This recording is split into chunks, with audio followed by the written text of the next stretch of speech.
할렐루야. 하나님의 은혜가 이 시간 우리들 모두에게 임하기를 주의 이름으로 축원합니다. 영상으로 예배하는 성도님들도 많이 보고 싶습니다.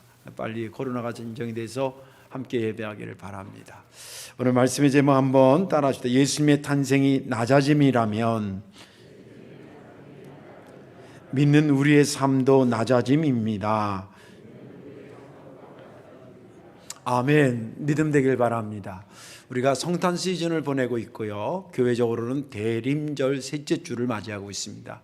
예수님의 강림을 기다린다. 그래서 대림절이라고 이렇게 말씀을 하고 있습니다. 그래서 이것은 시간적으로 기다린다는 의미도 있지만 그런 의미보다는 예수님의 탄생의 의미를 닮아간다. 왜냐하면 탄생의 의미가 없으면 모르겠지만 있기 때문에 그것이 어떤 건지를 알아보고 그 의미를 닮아가는 것이 정말 성탄을 준비하는 자세다라는 차원에서 말씀이 진행되고 있습니다. 지난주에서는 그런 의미에서 예수님의 탄생이 사랑이라면 믿는 우리의 삶도 사랑입니다. 그렇게 설교를 했는데 어떻게 남편 권사님들 부인 사랑 좀 많이 받고 왔어요? 얼굴이 팥죽인 것 같아가지고 물어보는 거예요. 네.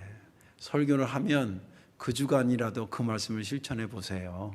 그러면 다음 주에 오면 또 말씀 주면 그 말씀까지 또 한 주간 사시고, 오늘은 그런 의미에서 예수님의 탄생이 낮아짐이라고 한다면 믿는 우리의 삶도 낮아짐이어야 되지 않겠나, 그런 차원에서 말씀을 증거합니다. 저는 목회 초년에 하나님께서 아주 훌륭한 원로 목사님들을 이렇게 만나게 해주셨습니다. 우리 교회 저쪽에 있었던 교회에서 1.5km 정도 떨어진 데에 감리교 목사님들 은퇴해서 와서 사시는 그런 게 단독주택으로 했는데 한 7, 8가정이 이렇게 해서 한 타운을 이루고 살았거든요. 거기 설린원이었습니다. 그래서 이제 저희 교회에서 한 달에 한 번씩 가서 머리도 해드리고 또 주변 청소도 해주고 이제 그랬다 그랬잖아요. 그렇게 이제 가면 이제 거기서 이렇게 목사님들을 뵙고 알게 됐는데 얼마나 겸손한지 제가 그때 이 생각을 했어요. 내가 만약에 나이가 들면 저 은퇴한다 그러면 저런 모습으로 늙어가야 되지 않겠나, 그런 정도로. 그리고 몇 년을 그렇게 했기 때문에 상당히 많이 가까워졌습니다. 어느 정도냐면 이런 겁니다. 제가 아들뻘이잖아요. 그때 당시에 30대 초반이었으니까 70대 넘으셔서 은퇴하신 분들이 아들뻘인데 말을 안 낮춰요. 항상 존댓말하고 해서 목사님 제가 부담스러우니까 말씀 낮추라도 안 그래요. 그리고 이제 머리하고 청소하는 동안에 이제 저는 차로 이제 교인들을 데려갔기 때문에 그 목사님 집에서 이렇게 잠깐 담소를 나누고 그러면 그 목사님 한 분이 꼭 원두를 직접 갈아. 그리고 물을 끓여. 그래서 여과지도 올리고 해서 그 드립 커피라 있잖아요. 또르륵 해서 이렇게 내려줘요. 그래서 제가 미안해가지고 제가 할게요 목사님 제가 이 정도는 할 줄 안다 그러면 아니래. 우리 집에 온 손님인데 왜 그러냐고. 그래요. 그리고 또 이분들이 한 달에 매주는 우리 교회는 안 오셨지만 한 달에 한 번이나 혹은 절기 때는 저희 교회 와서 같이 예배 드렸습니다. 그때 우리 교회가 17평 월세 교회예요. 정말 전형적인 개척교회였어요. 그런데 우리 교회를 마치 장신의 교회처럼 정말 심혈을 기울여 사랑해 주었어요. 한 번은 그 원로 목사님이 건축원금에 대해서 좀 말씀드릴 게 있다 그래서 무슨 말씀이냐니까 자기가 이 교회도 보니까 여기도 언젠가는 땅을 사고 교회를 지어야 되는데 마음 같아서는 많이 이렇게 드리고 싶은데 자기가 감동이 100만 원을 하고 싶대요. 그런데 목돈이 없으니까 목사님 10만 원씩 10달로 나눠서 드려도 될까요? 이래요. 뭐가 될까요야. 그 말씀만 해도 너무 감사하잖아요. 그런데 그 정도로 겸손해요. 그리고 또 다른 한 분 목사님은 본인이 서울에 다 괜찮은 교회에서 은퇴하셨던 분들이에요. 서울 교회에 연락해서 내가 여기 와서 보니까 좀 교회가 열심히 하는데 선교 지원 좀 하라고. 그래가지고 몇 년을 그 교회에서 선교 지원을 받고 그러기도 했어요. 그리고 제가 그때 30대 초반이니까 설교가 얼마나 매끄럽겠어요. 지금도 좀 부족한데. 그런데도 설교 듣고 목사님 설교는 이렇게 해야 돼 저렇게 돼 이런 훈수 한마디도 안 했어요. 그리고 목회가 제가 얼마나 좌충우돌하고 그랬겠어요. 그런데도 목사는 오히려 제가 목사님 저 목회 좀 가르쳐 주는 아유 가르쳐 줄 거 없어. 아유 잘하시는데 뭐 진짜예요. 그리고 그냥 저를 인정해 주고 그렇게 인격적으로 대우해 주셨어요. 그 두 분을 지금은 이제 세월이 흘러서 하나님 나라 다 가셨지만 제가 30년 이상 목회하면서 내 성품은 이래야 되겠구나라고 하는 성품의 멘토로 그분들이 아직도 제 가슴속에 남아 있습니다. 참 겸손하셨던 분들입니다. 예수님의 탄생이 낮아짐이라면 우리의 삶도 낮아짐이어야 합니다. 오늘 본문에 있는 말씀은 아기 예수 탄생에 대한 이야기죠. 사복음서에서 구체적으로 그래도 비중을 두고 다루는 탄생의 이야기는 마태복음에서 하나 나오고 오늘 읽은 누가복음에서 나옵니다. 마태복음에서는 이 땅에 메시아로 오신 그분은 왕이다 라고 하는 겁니다. 왕 중에 왕이다. 그런 얘기로 초점을 맞추고 있습니다. 그래서 아기 예수의 탄생을 알리는 것도 큰 별이 등장합니다. 왕이 날 것을 상징하는 거죠. 별이 등장하고 경배하러 오는데 동방박사들이 옵니다. 그리고 예물도 황금과 유향과 모략이 등장합니다. 물론 이거 없는 걸 등장시키는 게 아니에요. 소설을 쓰는 건 아닙니다. 그렇게 마태복음의 초점은 아기 예수의 탄생은 왕으로 오신 분이다 라고 하는 것을 강조합니다. 그런데 누가복음은 똑같은 사건을 상당히 다른 쪽에서 접근해 가고 있습니다. 어떤 거냐면 이것은 그 왕으로 오신 예수님이 얼마나 당신을 낮춰서 겸손히 이 땅에 오신 분이라고 하는 것에 초점을 맞추고 있습니다. 그래서 등장하는 것이 말구유가 말밥통이 등장하고 또 그 기쁨의 엄청난 소식을 누가 전하냐면 밤에 양을 지키는 목자, 당시의 신분으로 친다면 그냥 유별나지 않은 그냥 보통 밑에 정도 있었던 그런 사람을 들어서 기쁨의 소식을 알리는 데에 동원시킵니다. 마태복음이 좀 화려하다고 한다면 이 누가복음은 상당히 소박합니다. 왕이신 그분이 종합해서 우리가 해석하면 왕이시지만 왕으로서의 모든 권리를 누리는 분이 아니라 오히려 가장 낮은 곳에 작은 자로 오셔서 이들을 품에 안으셨던 주님의 탄생의 이야기가 마태와 누가복음을 아우르면 그렇게 해석이 되는 것입니다. 오늘은 누가복음에 있는 말씀을 우리가 읽었습니다. 이제 로마가 당시에 이스라엘을 지배하고 있었던 시대이기 때문에 로마 시저가 전 자기의 속국에 있는 인구를 조사하라고 명령을 내립니다. 그런데 예수님의 육신의 아버지 요셉과 마리아는 당시 갈릴리 지역 나사렛에서 살고 있었죠. 그런데 본적지에 가서 하라 그러니까 이 요셉이 누구의 후손이냐면 다윗의 후손이었습니다. 우리로 말하면 김혜김 씨가 왕인자이잖아요. 그 이제 후손같이 이제 그런 후손입니다. 그러니까 본 고장인 베들레헴에 가서 왜냐하면 다윗의 고향이 베들레헴이었으니까 거기 가서 이제 호적을 하러 갔는데 여관이 없었습니다. 돈이 없었는지 여관이 없었는지 아무튼 사람들이 동시에 이렇게 호적하러 와서 어떤 학자들은 그래서 아마 여관이 없었지 않겠나 뭐 그런 얘기들 합니다. 아무튼 이렇든 저렇든 그런 상황에서 마리아가 임신하고 있었는데 하필 그때 거기 와서 출산을 해버린 겁니다. 방도 얻지 못하는 데서 하니까 얼떨결에 혹은 최선을 다해서 얻은 데가 동물들이 있는 헛간 같은 데에서 아기를 낳게 됩니다. 당시에 이스라엘의 집 구조를 연구하면 다는 그렇지 않았지만 지금도 그런 흔적이 있는데 2층인데 1층은 집에서 키우는 양이나 이런 송아지나 이런 것들을 우리 안에 가두는데 뭐 방목을 몇백 마리를 하는 거는 그렇게 안 되지만 한두 마리 이렇게 키우는 집들은 집 밑에다가 우리랑 같이 이렇게 있고 2층은 생활집입니다. 그래서 문을 열어서 밑에다 먹이를 집어던지기도 하고 먹기도 하고 잘 있나 살펴보기도 하고 그런 구조였었다 그럽니다. 그러니까 그 밑에 층에 이제 자리를 잡아서 어떻게 양해를 구하고 아기를 낳아서 이 아기의 그 성서 배경사 공부는 아기 낳는 이렇게 강주리 같은 게 있거든요. 이렇게 짜서 만든 게 있는데 그것도 없었던 거예요. 그래서 말 구유인데 쉽게 말 밥통, 여물통 같은 데다가 이렇게 움푹 들어갔으니까 거기다 지푸라기를 대충 깔고 강보로 묶어가지고 아이를 해가지고 이제 거기다 이렇게 눕혀놓은 것입니다. 그 즈음에 천사가 밤에 양을 키우는 목자들에게 나타납니다.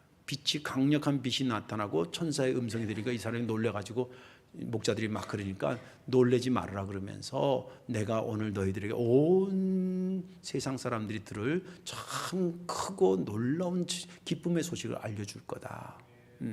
그러면서 뭐라 그러냐면 오늘 다윗의 동네에, 이건 베들레헴이죠, 다윗의 동네에 구주가 나셨어요. 구세주가 나셨으니 그리스도 주님이시다. 그를 어떻게 알아보냐면 너희들이 찾아가서 가보면 어떤 애기인데 애기가 말밥통에 이렇게 누워있는 강보에 있어서 하는 아이를 하나 보게 될 텐데 그것이 그의 표적이다. 이건 무슨 말이냐면 당시에 아까도 말한 것처럼 아기를 낳으면 말밥통에다 낳지 않았거든요. 아기 낳는 이렇게 좀 나름 푹신한 이렇게 요람 같은 게 있었거든요. 근데 그게 관습인데 지금 이 아기는 거기에 있는 게 아니라 말밥통에 독특하게 거기 놓여 있는데 그것이 그가 그리스도요 구세주요 주님이라는 사인이다라고 얘기를 하는 겁니다. 그렇게 일러준 겁니다. 그 얘기가 끝나자 천군 천사의 찬양이 막 울려 퍼지면서 우리가 흔히 아는 지극히 높은 곳에서는 하나님께 영광이요 땅에서는 그가 기뻐하시는 자 중에 평화로다. 그런 찬양이 나고 이제 천사가 사라집니다. 그러니까 목동들의 생각이 뭐가 생각 들겠어요?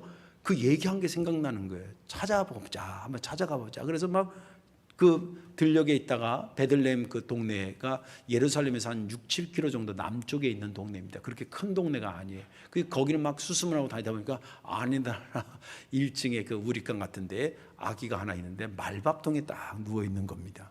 거기를 발견하면서 이 목자들이 천사들한테 들었던 얘기를 쭉 얘기를 합니다. 거기 이제 몇몇 사람들이 있었겠죠. 뭐 작게는 육신의 아버지 요셉과 마리아, 그리고 동방 박사도 혹시 있었는지 모르고 그 집주인도 있었는지 모르고 아무튼 그렇게 여러 사람이 있었는데 거기에 그 얘기를 쭉 해줍니다.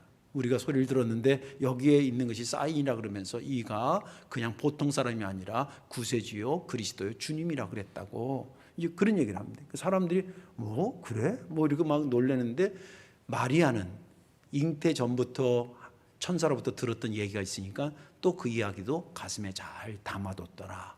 그리고 이 목자들이 그걸 보면서 천사가 말한 대로 이루어진 것에 너무 감동을 받아서 찬양하면서 돌아갔더라라고 하는 것까지가 본문의 말씀입니다. 지난 주간에 이 본문을 보면서 제가 이렇게 묵상하게 된 것은 7절과 12절입니다.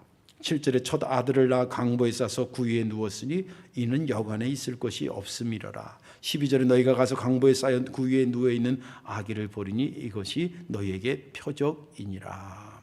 이 7절과 12절의 공통적인 것은 강보에 쌓여 구유에 누우신 예수 그리스도입니다. 메시아가 이 땅에 오시는데 그 장면치고는 너무 초라한 거예요. 너무 초라한 거예요. 그걸 묵상하면서 이건 강요된 초라함이 아니라 스스로 낮아짐의 초라함이라는 생각을 하면서 저에게 생각하는 바를 많이 던져줬습니다.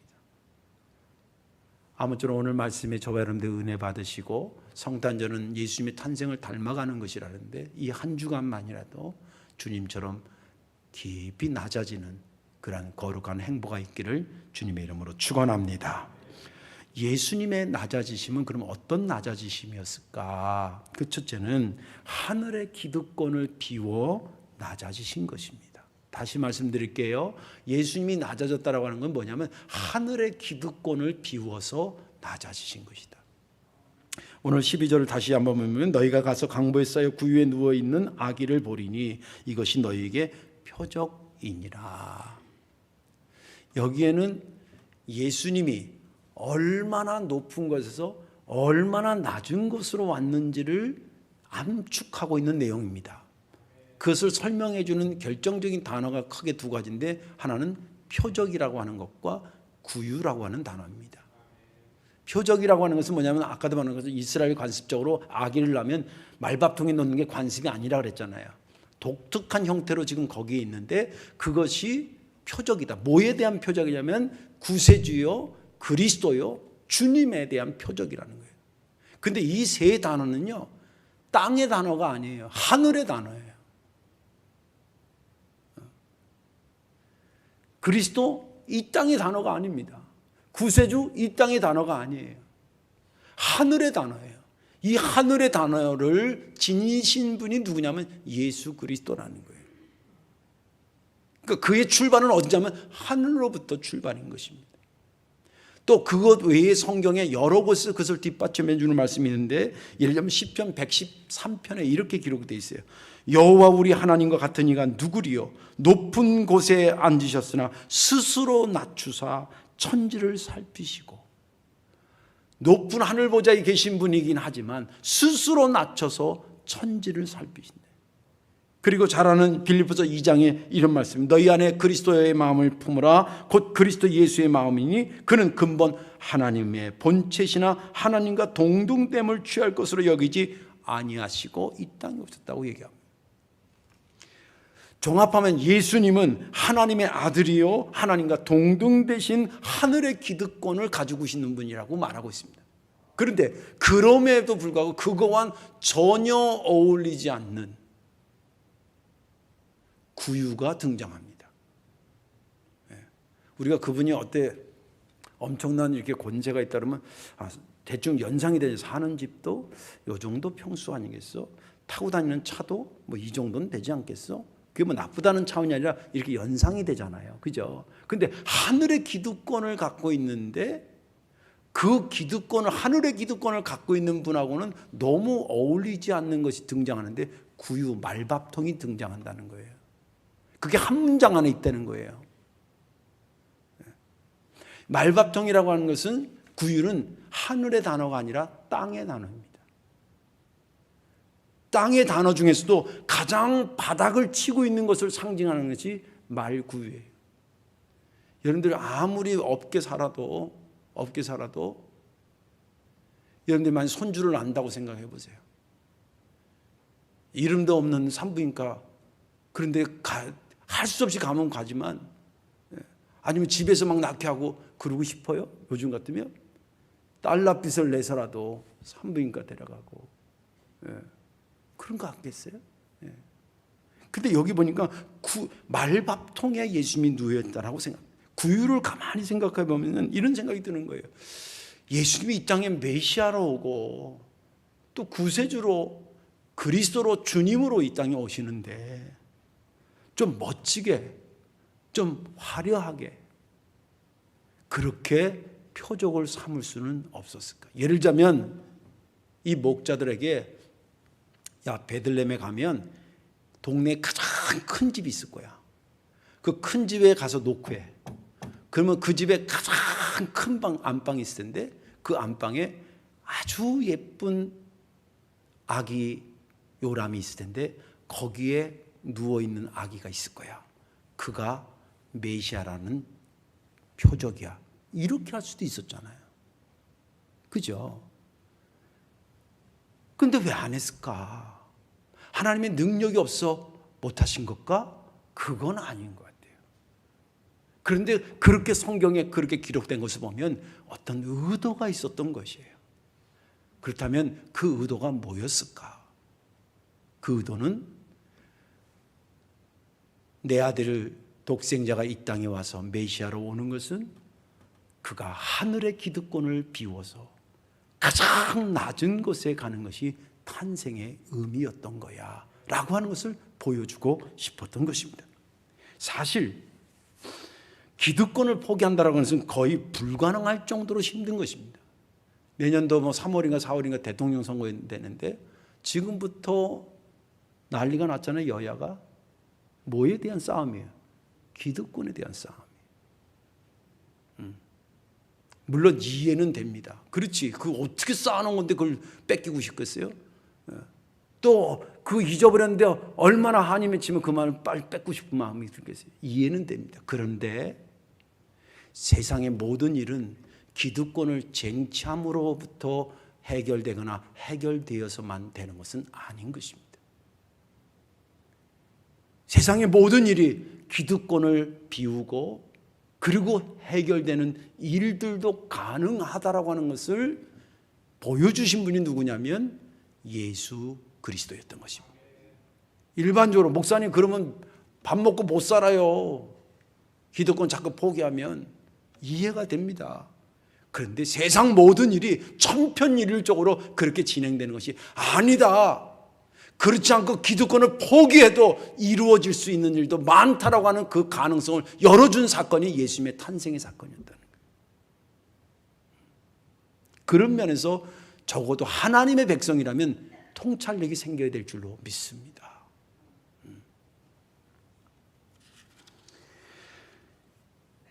그래서 예수님은요, 당신이 분명히 하나님의 아들이었지만 당신은 하나님의 아들로 불려오는 것보다는 사람의 아들 인자라는 말을 즐겨 쓰셨습니다. 인자가 사람의 아들입니다.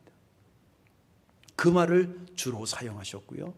그리고 대도시 중심으로 돌아다니지 아니하시고 당시의 변방이요 시골이라고 하는 갈릴리 지역에서 3년 사역을 시작하고 거기서 종결하고 예루살렘에서 십자가만 달려 죽습니다. 그리고 주님께서 제자들에게 정확히 내가 이 땅에 온 목적 자체를 섬김을 받으러 온 것이 아니라 섬기러 왔다라고 말씀하셨습니다. 이런 예수님의 탄생의 의미를 잘 가슴에 담고 살았던 사람 중에 여러 사람이지만 대표적인 사람이 바울이었습니다. 바울은 나면서부터 로마 시민권인데 당시에 이 로마 시민권은 어마어마한 권력이었습니다. 기득권이었습니다. 그런데 그의 사도행전이나 다른 서신서를 보면 복음을 증거하러 갈 때에 그 마을에 딱 들어가서 나 로마 시민권자야 그러고 복음을 증거하지 않았습니다. 왜 그런 줄 아세요? 복음 자체가 낮아지고 섬기는 건데 혹시 내가 로마 시민권자라는 걸 먼저 말해서 그거에 지장이 될까 봐. 고린도전서에 이런 말이 있어요. 다른 이들도 너에게 이런 권리를 가졌거든 하물며 우리 일까 보냐. 그러나 우리가 이 권리를 쓰지 아니하고 범사에 참는 것은 그리스도의 복음에 아무 지장도 없게 하려 함이니라. 내가 이런 사람이라고 하는 걸 하면 그냥 그 앞에서 아유 그러냐고 그렇게는 할 수 있지만 그걸 일부러 잘 안 썼다는 거예요. 혹시 복음의 정신에 지장이 될까 봐서. 사실 기독권을 비워 낮아진다라고 하는 것은 결코 쉽지 않은 것입니다. 그러나 성탄은 기다리면서 동시에 성탄의 의미를 닮아가는 것이기 때문에 한번 여러분들 힘써보기를 주의 이름으로 축원합니다. 목사라고 하는 것 영적인 권위가 있는 것은 사실입니다. 그러나 그 영적인 권위에 머물러 있기보다는 내려와서 힘들고 어려운 교인들의 손을 잡아주면 얼마나 좋겠어요. 이 교회 30년 40년 다니는 거 영적인 권위가 있는 것입니다. 그럼에도 불구하고 새신자가 왔을 때 정말 맨발로 뛰어가서 맞이하는 것처럼 그런 마음으로 그들에게 다가가면 그 교회가 얼마나 아름답겠습니까? 경제적으로 부유한 사람이 부유한 것에 머무르지 않고 힘들고 어려운 사람의 손을 잡아준다든지, 그리고 큰 교회라고 하는 것에 머무르지 않고 지금 똑같이 예배드리는 곳에 우리 교회 반의 반도 안 되는 조그마한 공간에서 대여섯 명이 모여서 쪼그리고 예배드리는 그런 비전교회 목회자와 성도들의 손을 잡아준다고 한다면 그것처럼 탄생의 역사의 의미를 가장 살리는 것이 어디 있겠습니까? 우리도 하나님 예수님처럼 하늘의 기득권을 비워서 이 땅에 낮아지신 예수님을 닮아가는 저와 우리 교회 되기를 주님의 이름으로 축원합니다. 마지막 두 번째는 뭐냐면 예수님의 낮아짐이 어떤 낮아짐이냐면 가장 낮은 자까지 품으시려고 하는 낮아짐. 가장 낮은 자까지 품어줍니다. 여기 오늘 10절에 보면 천사가 이르되 무서워하지 말라.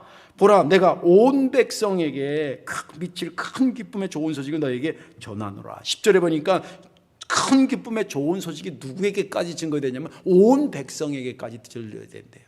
그러면 온 백성의 범위가 어디까지일까요? 한번 생각해 보세요. 나이로 본다면 지금 응애하고 갓 태어난 아이서부터 이제 세상을 떠날 지긋한 나이 드신 분까지를 포함할 수 있을 거고, 그렇죠? 그리고 직업으로 본다고 한다면 정말 막노동하는 사람에서부터 세계를 호령하는 시저까지도 포함할 수 있을 것이고, 또 건강적인 측면에서 본다면 38년 된 질병의 고통에 있는 사람에서부터 마라톤까지 뛸 수 있는 그런 건강한 사람까지를 포함할 것이고, 그리고 경제적인 측면에서 본다면 없어서 남의 집에 종살이하는 그 종에서부터 큰 지주까지 포함될 것이고, 그리고 지식적인 차원에서 본다면 일자 무식쟁이에서부터 박식한 사람까지를 아울 것입니다. 자, 그런데 이 사람들이 전체 온 백성이라 할 때 이 온 백성에게 정말 좋은 소식이 다 들려야 된다 그러면 어디로 가야 될까요? 높은 데로 계속 올라가면 가능할까요? 아니면 가장 낮은 곳에 내려갈 때 가능할까요?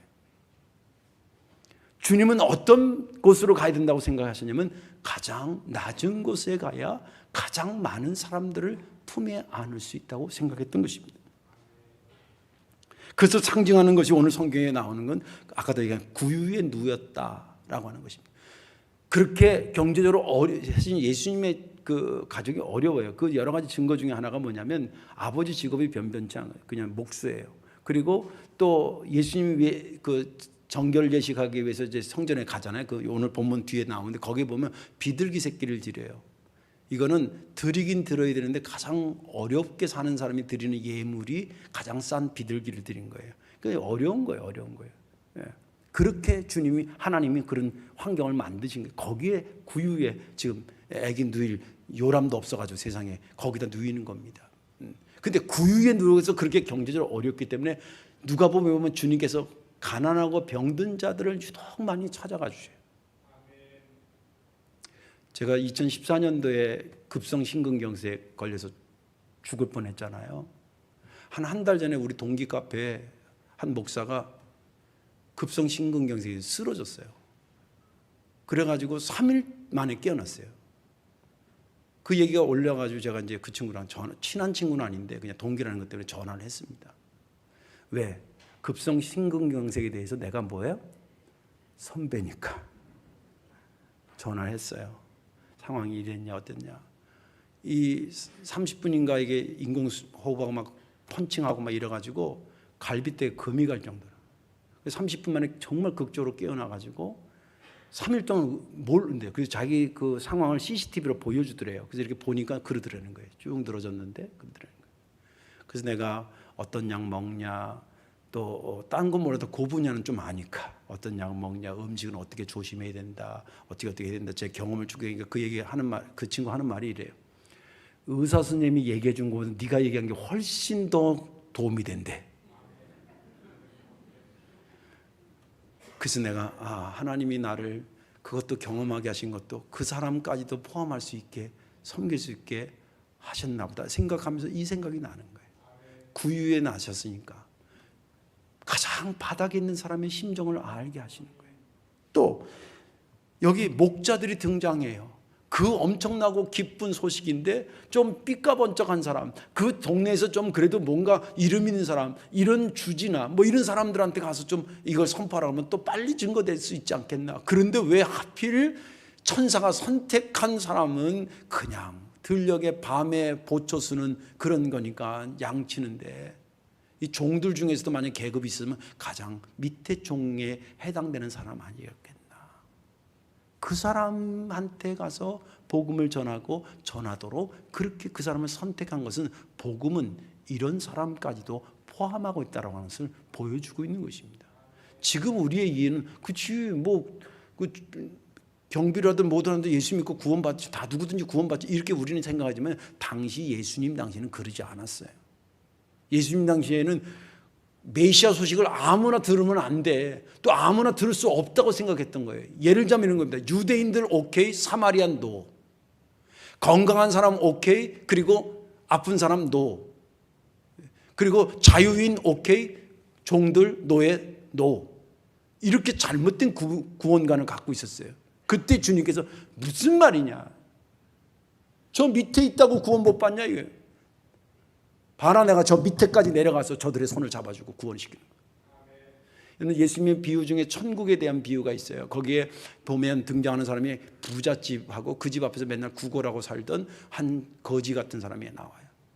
이 둘 다 나중에 죽습니다. 근데 완전 상황이 역전됐어요. 구걸하고 있던 사람은 아브라함 품에 안겼다는 건 하나님 나라에 갔다는 거고 이 배뚱뚱거리던 부자는 지옥에 가서 물 한 방울 손가락 찍어서 나한테 입에 던져달라고 그렇게 하는 고통을 받게 돼요. 그것에 주는 메시지의 핵심이 뭔지 아세요? 부자는 천국 못 간다가 아니에요. 반대로 유대인들에게 니네들이 천국 못 갈 것 같은 사람도 내가 그와 함께하면 그는 천국 가는 사람이 된다를 말하는 거예요. 이것이 초대교회 역사에도 계속 일어납니다. 바울이 로마의 감옥에 갇힐 때 거기서도 복음을 증거해서 한 사람을 얻어내요. 그 사람이 누구냐? 오네시모라는 사람이에요. 근데 오네시모가 이제 회심해서 자기를 좋아서 이런 얘기 저런 얘기 하다 보니까 어디서 아는 사람 이야기를 하는데 누구가 그러냐면 빌레몬이라는 사람의 이야기를 해요. 자기가 이제 회개하면서 다 얘기했는데 자신은 내가 그 집의 종이었는데 어느 날 야밤도주에 제가 불편해서 도망 나왔다는 거예요. 그래가지고 와서 로마까지 왔다가 선생님 만나가지고 제가 이렇게 변화되고 나니까 얼마나 죄송한지 모른다는 거예요.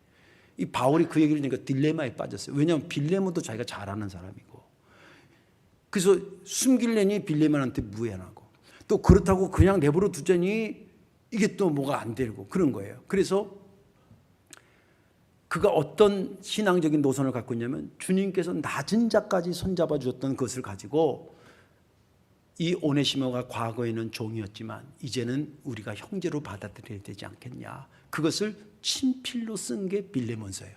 빌레몬서 1장에 이렇게 기록되어 있어요. 이후로는 종과 같이 대하지 아니하고 종 이상으로 곧 사랑받는 형제로 둘 자라. 이 오네시모는 그렇게 하는 거예요. 이 빌레몬한테 옛날에 너한테 종이었지만 이 사람 예수님이 그렇게 변했으니까 이제는 종으로 여기지 말고 형제로 받아들이자. 그를 영접해 줘라. 그러면서 편지를 써서 오네시모를 직접 빌레몬 집에 보내요. 그 이후에 어떻게 됐을까요? 그를 형제로 받아들이고 그 빌레몬의 신앙도 정말 탄생의 의미를 잘 알고 있는 자의 신앙이었던 것입니다. 사람이 높아지려고만 하면 품을 수 있는 사람의 수가 현격히 줄어들어요. 그러나 낮아지려고 하면 품을 수 있는 사람의 수가 무한대로 많아지게 되어 있습니다. 그런 의미에서 힘들어하는 자들을 마음으로 헤아리면서 그 힘든 자들 자리에 한번 내려가서 그들의 땀 냄새도 좀 맡고 그들의 거친 손도 한번 잡아주고 그렇게 우리가 산다고 한다면 그것은 탄생의 의미를 닮아가는 자의 삶이 되는 것입니다. 이제 말씀을 정리합니다. 세계의 역사를 보니까 여러 기술 방법들이 있는데 제가 보니까 높아지고 그래서 흔히 그런 말을 이기는 자의 역사다, 승자의 역사다, 그렇게도 얘기를 합니다. 그렇게 기술되는 방법이 있고 하나는 낮아지는 것을 기술해가는 역사 기술이 있습니다. 성경의 역사 기술은 어떤 것일까요? 높아지는 것의 기술일까요? 낮아지는 것의 기술일까요? 예를 들자면 구약을 대표하는 사람이 모세라 그럴 때 모세가 40년 동안은 왕자로 살았습니다. 기고만장했을 때죠. 높을 대로 높았습니다. 그러나 하나님의 역사의 인물로는 부적합했습니다. 그를 끌어내서 광야에서 정말 초인처럼 모든 욕심을 버리고 그리고 평범한 사람이 됐을 때 하나님은 그를 찾아갔습니다. 신약을 대표하는 바울, 그 사람 대단한 사람입니다. 예수 만나기 전에 정말 정치적으로나 당시에 율법적으로나 잘 나가던 사람, 집안도 빵빵했고 똑똑하기도 했던 사람입니다. 그러나 그것을 가지고 주님은 그를 사용하지 않았습니다. 예수 믿고 말에 꼬꾸라졌을 때 그 꼬꾸라진 상태에 손을 잡고 거기서부터 그를 끌어 사용하셨습니다. 주님은 오늘 이 성탄절에 어떤 역사를 써 나가고 싶어 하실까요? 높아지려고 하는 자들의 역사를 쓰고 싶어 하실까요? 아니면 낮아지려고 하는 자들의 이야기를 써 내려가고 싶을까요? 저는 후자라고 생각합니다. 주님의 이 탄생의 의미를 새기셔서 한번 낮아져 보십시오. 때로는 기득권도 비워내고 그리고 정말 내가 경험하지 못한 저 밑에 있는 사람의 심정도 헤아려보고 그렇게 해서 이 성탄절에 저와 여러분들의 하나님의 쓰시는 역사는 낮은 자의 역사로 기록되는 그런 성탄절이 되기를 주님의 이름으로 축원합니다. 기도하겠습니다. 사랑과 은혜가 많으신 아버지, 고맙고 감사합니다. 오늘 주님의 탄생을 우리가 묵상하며 낮아지셨으니 주님을 우리가 믿는 백성으로 우리의 삶도 낮아짐에 초점을 맞춰 1차는 일주일을 그렇게 살고 좀 더 용기를 내서 한 달을 살아보고 그렇게 1년을 살고 평생을 살아가는 우리가 되게 하여 주옵소서. 예수님의 이름으로 축복하며 기도하옵나이다. 아멘.